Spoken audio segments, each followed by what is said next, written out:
The 1950s. The 1950s saw a whole new vehicle for entertainment, television, and America was hooked. But one show stood head and shoulders above every other show, and people still love it today.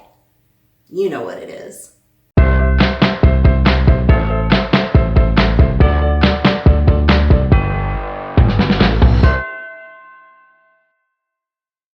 Hey everyone, welcome to YesterKitchen, where we learn history through food. I'm Jill, and if you're new, please hit that subscribe button. You're not going to want to miss a single episode. These are recipes that last a lifetime. So, this is part 2 of our Retro TV Food Faves. And last week we did part 1, we celebrated the 1960s, Gilligan's Island and coconut cream pie. Today we're going to celebrate the 50s, and we're going to get you your main dish. But before, I've got a couple cool things to tell you. First of all, the YesterKitchen website is up. It's YesterKitchen.com, and I have all the videos and all my recipes up there. And there's also an opportunity for you to get the YesterKitchen cookbook, which is updated every week in order. Every recipe is in there in order, and I update the recipes in the cookbook every week. So go get that. And I also am starting a YesterKitchen Food Memories cookbook. And if you go into the contact section, you can see how to submit your stories, recipes, and family memories. I would love to hear them. So now we're gonna hit the 1950s. The 1950s. Oh, wait a minute. We need to make one slight adjustment. Much better. Now I feel like we're in the 50s. So the 1950s is when television came out and everyone was just so excited, and most people couldn't even afford a TV because it was brand new technology and it was very expensive. But there was a show that started in 1951. It started on October 15th, 1951, and it ended on May 6, 1957. And that show, you know the show, I know the show, I Love Lucy. It was spectacular. It was groundbreaking in so many ways. They had so many firsts that TV shows to this day still follow. The show aired on CBS. It had 180 episodes, and it aired on Monday nights, 6 p.m. Pacific, 9 p.m. Eastern time. And back then you couldn't record. They didn't have reruns. Actually, I Love Lucy started the reruns, but this is before. And life just stopped. Everyone stopped to watch I Love Lucy. It was actually shown that TV usage and water usage went down during that half hour. Department stores closed early because no one was in the store. I mean, I Love Lucy really made a mark on television then and television now. And when I Love Lucy finally had their final show on May 6th, they were #1 in the time slot. Usually television shows are down in the ratings, and that's why they go away. But I Love Lucy ended at #1, and very deservedly so. So I Love Lucy came from an idea. Lucille Ball had a radio show in the 40s, and it was called My Favorite Husband. And CBS approached her and said, we want to make this a TV show. And so Lucille looked at it and said, hey, this is a great idea. I want my husband, Desi Arnaz, who, by the way, they've been married for 10 years already by the time this happened. I want my husband to play my husband. And CBS, you got to remember, we're in the 50s. Thoughts were a lot different back then. CBS said, I just don't know if the audience will accept an interracial marriage, right? A white woman and a Cuban man. And on top of that, they weren't sure if America would accept Ricky's thick accent. So Lucy said, are you kidding me? I will prove to you that America loves us. And Ricky had a Roomba band that he would go around the country and tour. So Lucy joined their tour, and in the middle of the show, they had a little skit called The Professor with, Desi and Lucille. Right? We're not at Lucy and Ricky yet. Desi and Lucille, and they would do this little skit, and the audience loved them. And so CBS decided to take note and go, okay, let's go ahead and go with this. Lucy also had an ulterior motive. She wanted Ricky off the road. And if he was filming the show, he couldn't be on the road. They just had a new baby. And, the family needed to stay together. So in 1950, CBS got the green light and they started writing and rehearsing I Love Lucy. And little did they know what they had on their hands. I'm gonna go ahead and show you a bunch of trivia because if I were to tell this all to you, we'd be here for a very long time. There's so much cool stuff that happened with I Love Lucy. So I watched a lot of episodes to decide what to make to accompany I Love Lucy. And I landed on Arroz con Pollo Cubano, Cuban chicken and rice. Ricky mentioned it in a couple episodes and so did Lucy. And so I thought, well, that's gotta be Ricky's dish. By the way, Ricky, they originally wanted to name him Larry Lopez, but Larry and Lucy didn't work out too well. So Ricky Ricardo it was. So the first episode is where Ricky's mom came to visit and she actually showed up way early. Lucy was a mess, Ricky wasn't home, and she asked what's for dinner. And Lucy pantomimed chicken and rice and was finally able to get the mother-in-law to understand. The other one came from the famous episode. A lot of people call it the candy episode because that's when Lucy and Ethel were stuffing all the chocolates in their mouth. But it was really called Job Switching, and just as amusing as that was Ricky and Fred at home trying to clean the house and get dinner ready and show the women how easy it was. And so they were gonna make arroz con pollo. And Ricky thought, well, I guess about 1 pound of rice per person should do the trick.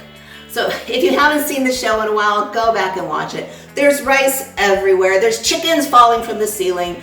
It's a great one. So I'm gonna show you a great recipe for arroz con pollo that's really easy, and I think you're gonna like it. And when you eat it, you'll think of I Love Lucy. Okay, so let's go to the pot. We've got our big Dutch oven here, and we're gonna start with putting in 1/2 cup of olive oil.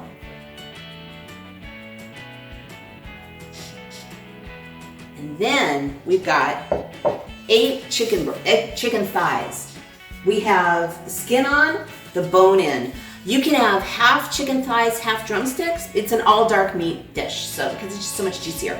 So I've just got 8 thighs because that's what I prefer, but you can have 8 drumsticks, you can have half and half. Just make sure the skin is on and the bones are in.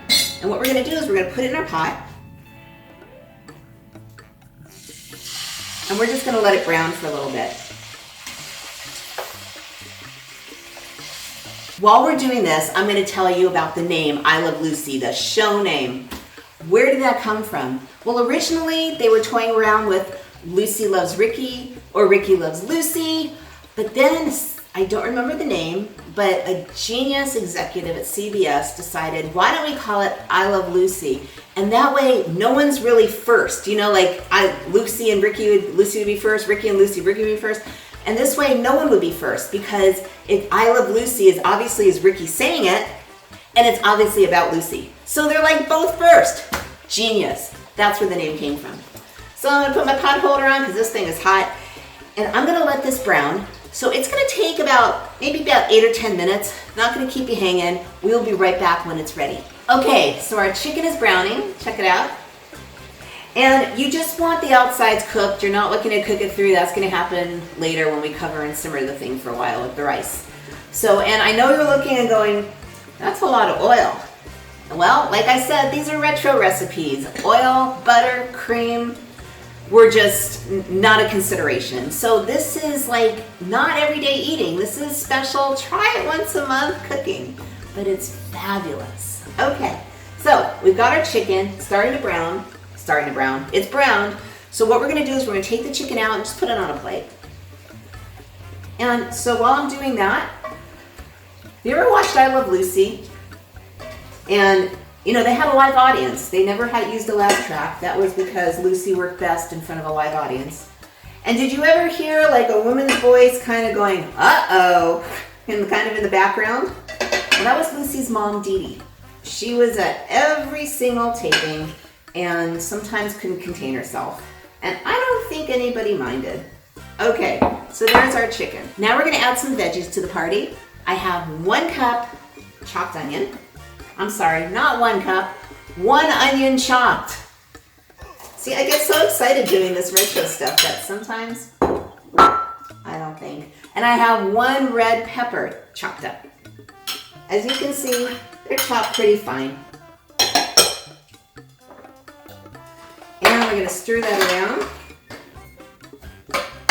And then we're gonna add 4 to 6, however, depending on how big they are, cloves of garlic, totally crushed up. We like garlic very much in this house, so I go for the 6. And now what we're gonna do is we're gonna stir it around, and we're gonna let this go for about 10 minutes until the onions start to get translucent and the peppers start to get soft. So we're gonna take another break, and we will be right back. Okay, the vegetables are just starting to soften, and we're gonna let them cook for just a few minutes longer, but always give it a good stir every now and again because, you know, the top guy's gotta get to the bottom and the bottom guy's gotta get to the top. You know, everyone plays fair in the pot. So here we go. So I found this cool website where they have aprons and they have a ton of $5 kitchen utensils always on sale. It's in my description. Just scroll down, click on, you're gonna see it's gonna say aprons, it's gonna say $5 kitchen sale. Click on that. I went on there. I kind of went a little crazy, but check it out. Okay, so our veggies are kind of ready. So when I Love Lucy first started marketing, they couldn't find a sponsor. People weren't on board. Finally, the cigarette maker, Philip Morris, said, okay, I'll do it. He was the one and only sponsor, which is why they were always smoking throughout the whole series. It wasn't always Philip Morris cigarettes in those Philip Morris packs, though. Lucy was a Chesterfield girl. Anyway, so Philip Morris always, his biggest market was New York. And he always shot his shows in New York because back then they shot film on something called a kinescope. And it's pretty much, that's why the film, most of the 50s shows you see, it's so grainy, it just wasn't the best quality. And they would shoot it and then they would pack it up in tins and send it to the various TV stations around the country. And Desi said, there's gotta be a better way. And he got together with a cinematographer friend of his, Carl Frund, and they decided to shoot on movie cameras, 35 millimeter. And that became the standard. One of the groundbreaking things. I mean, it's just crazy how much this show did for the television of today. So anyway, our veggies look about good. So now we're gonna start adding all the spices. First, we've got 1.5 teaspoons of salt and 1/2 teaspoon of pepper. And we've got 1 or 2 bay leaves. I'm using 2 because they're kind of small. If you have a big one, use it. Bay leaves, yeah, 1 extra one's gonna be fine. Then we have 2 teaspoons of cumin and 2 teaspoons of oregano. And now I've got something called annotto seed. It's ground annotto seed. It actually looks just like paprika, but it's not. It's there's seeds from an achiote tree. And it's very, very prevalent in Mexican food. It's really there for the color. It's where you get that beautiful orange color that you see like in the rices and like this. But it's very little taste. If I were to describe the taste, I would say it's about that much smoky, but don't expect a smoky flavor out of it. It's more tasteless than anything and it just adds the color. So we have 1/2 teaspoon of annotto. If you can't find it, you can leave it out. You're just gonna be missing that beautiful color. And then we're gonna go ahead and stir it up.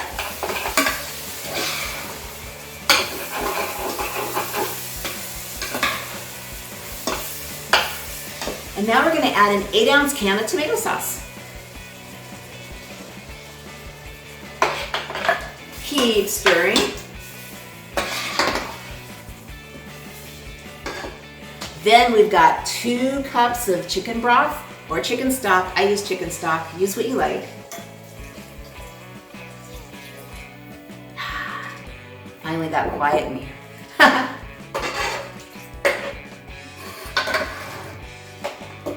And then we're gonna add 2 cups of rice. Standard, plain old, straight up white rice.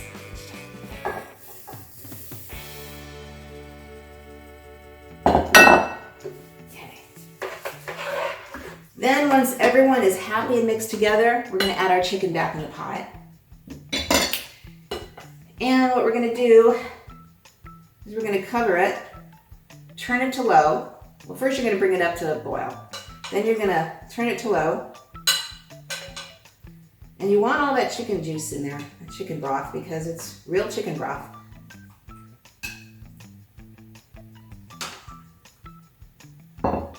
Okay, we've got our boil going on.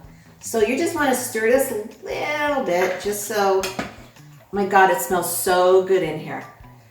You're gonna stir this just a little bit, kind of bring the rice up to the top. Bring the chicken, make sure things are submerged because it's gonna cook. Now what you're gonna do is you're gonna Put it on simmer, cover it up. We're actually going to cover it up now so we can say goodbye. Goodbye. Turn it down. We're going to let this go for about 30 to 45 minutes. Rice varies. So start checking at 30 minutes, and when your rice is done, your dish will be done, but there's one more step you're going to want to do. I have a half a cup of frozen peas. They're so cute. Look at that. And you're going to put them in 5 minutes before. So when your rice is pretty much there, just go ahead and put your peas in, give it a gentle stir, cover it again, let it go 5 minutes, and I will see you back here. Okay, we're back, and mine did take 45 minutes, but I kept peeking on it and stirring it and making sure to bring all the ingredients up. And oh, don't forget to take out your bay leaves because we don't want anyone choking on those. Okay, so before we finish, I just wanted to show you something that's really special to me since we're doing the 50s. It was sitting back there for the first part of the video, but this belonged to my grandmother. It was an ashtray. See, you can see where all the cigarettes would go. And this is just such a huge memory for me. I just wanted to share. Okay, so 45 minutes. We added the peas, and now we're gonna take a look. Take a look at this. Look at that, it's beautiful. And let me tell you something, it tastes even better. You've gotta try this recipe. It's a lot of waiting, but it's a super easy recipe and you're gonna love it. So I've got a question for you. What is your favorite I Love Lucy episode? I gotta tell you, I watched most of them preparing for this episode, and my favorite episode is, I don't know. There are so many. I loved when they go on the California road trip. I love when they went to Europe. I loved when Lucy was expecting. And the reason they said expecting is because they couldn't say pregnant back then. It was just considered very offensive. So what did Ricky do during the whole pregnancy series? He hired, this is not a joke, this is real, he hired a minister, a priest, and a rabbi to review every episode to make sure no one would get offended. I kid you not. So anyway, let's take a look at this. Use my pot holder so I don't burn my hands. You can turn the fire off now. Okay. Look at this. It's just got the peas, it's got the rice, it's got the chicken. It has everything to make a fabulous dinner. I'm just going to plate up some of it because it looks so good. Look at that. Let's push that aside. Ooh, careful with the ashtray. Push that aside. Guess what's for dinner? I don't know. It's only the two of us now, so maybe all week. Anyway, I hope you had as much fun as I did. This was just great. And please don't forget to subscribe because these are literally past recipes that will last you a lifetime. And we've got 2 more episodes to go in this series. We've had our dessert, we have our dinner, we have left cocktails, and we have left an appetizer. And I promise I won't let you down. Next week, we're gonna salute the 70s with a very popular TV show that actually did more for the cruise industry than any marketing plan could ever imagine. You know what it is? See you next week, we'll find out. And remember, history has never tasted so good.